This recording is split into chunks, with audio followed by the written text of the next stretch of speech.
Since the successful production of the first atomic bomb in 1945, the world has faced the threat of nuclear war on several occasions, some of which are more secret and recent than governments would like their citizens to know.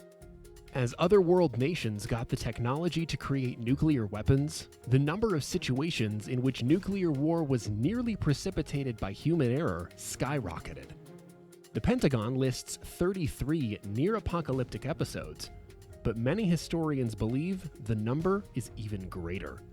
Most of these incidents occurred during the Cold War, when tensions between the United States and Russia were so high that mutually assured destruction was coined. But today we are going to take a look at an incident that happened after the fall of the Soviet Union in the 1990s, namely how a group of Norwegian scientists nearly triggered a nuclear war. Greetings! In this video, you will learn about the Norwegian incident that nearly triggered a nuclear war. Make sure you like this video and subscribe to our YouTube channel so you don't miss our future updates. With the fall of the Soviet Union, many breathed a sigh of relief and felt that the imminent threat of nuclear war would soon become history. But in 1995, a little-known occurrence came dangerously close to triggering a nuclear war.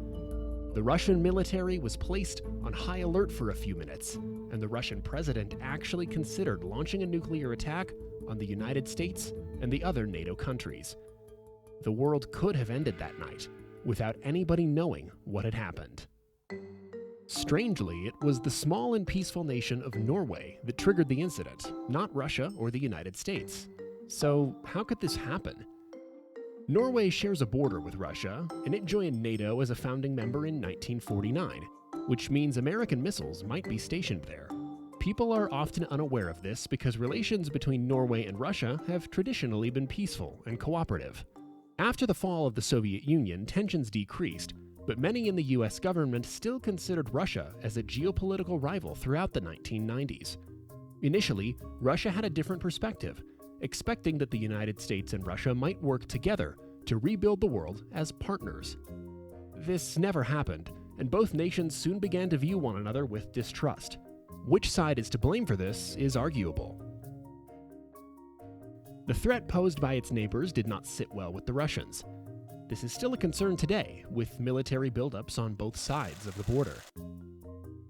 On January 25, 1995, a group of Norwegian scientists launched a rocket from a space center on the northwestern coast of Norway.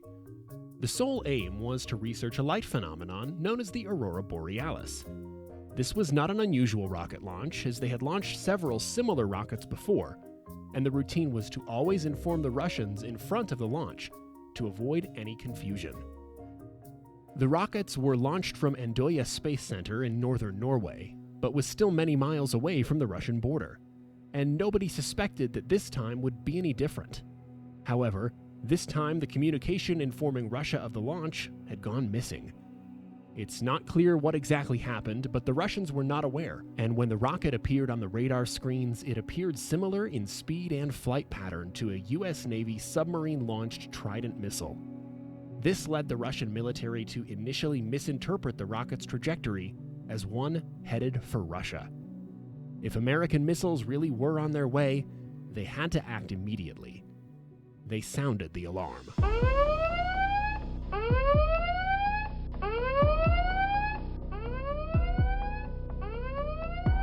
Russia's nuclear forces were placed on high alert, and the president at that time, Boris Yeltsin, was notified of a potential nuclear missile strike. The Russian president always carried with him the infamous nuclear briefcase, with which he could order a nuclear strike from anywhere and at any time. The nuclear briefcase was developed in the 1980s and followed the president everywhere he traveled, and soon after the alarm had gone off, the briefcase had been delivered to President Yeltsin and opened for the first time ever in a real-life event. Some intense minutes followed. As an American missile was plainly on its way, Yeltsin's generals persuaded him to order an assault. But Yeltsin deliberated for some minutes on what he should do. Something didn't make sense. Could it really be true that Russia was under attack? And if so, why? It couldn't come up with any good reason for why the Americans would do this now. Sure, the US and NATO were no friends of Russia, but there was no reason for them to launch a random nuclear strike. 8 minutes went by, and he did nothing.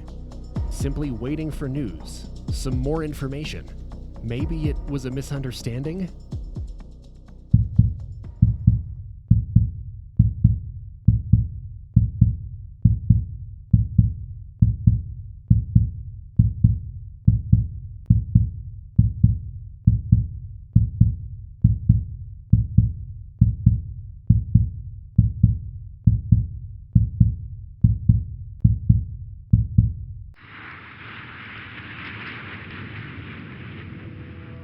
Finally, some good news arrived as the rocket shifted its trajectory away from Russian airspace.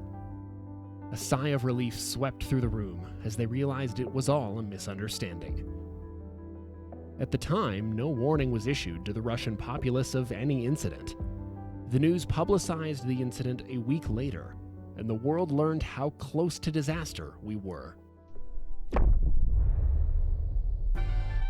And if that's not enough, Boris Yeltsin was known as a notorious alcoholic who was always drunk, even when meeting other world leaders.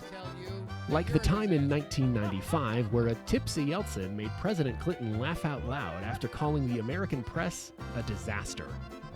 Or a year before, where Yeltsin, during an official visit to Washington, suddenly was found, quote, alone on Pennsylvania Avenue, dead drunk, clad in his underwear, yelling for a taxi. When Secret Service agents discovered him, the drunk president slurred that he was going out for pizza.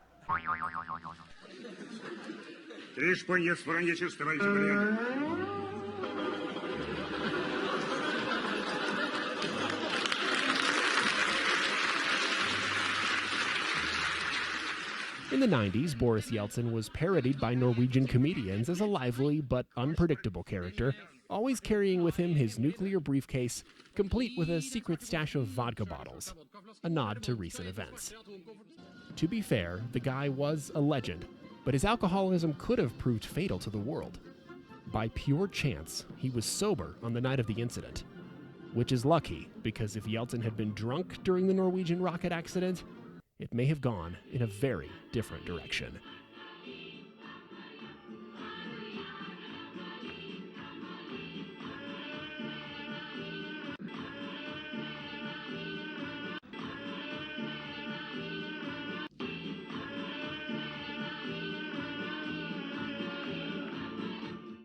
The Norwegian rocket incident was the only time Russia's nuclear briefcase was opened and activated, and it brought us closer to total destruction than during the more well-known Cuban Missile Crisis. It's tough to overestimate how close we came to nuclear war. So with that, our video has come to an end. What are your thoughts on the subject? Please share your thoughts in the comments section down below, and subscribe to our channel if you want to see more videos like these. We'll see you in the next video.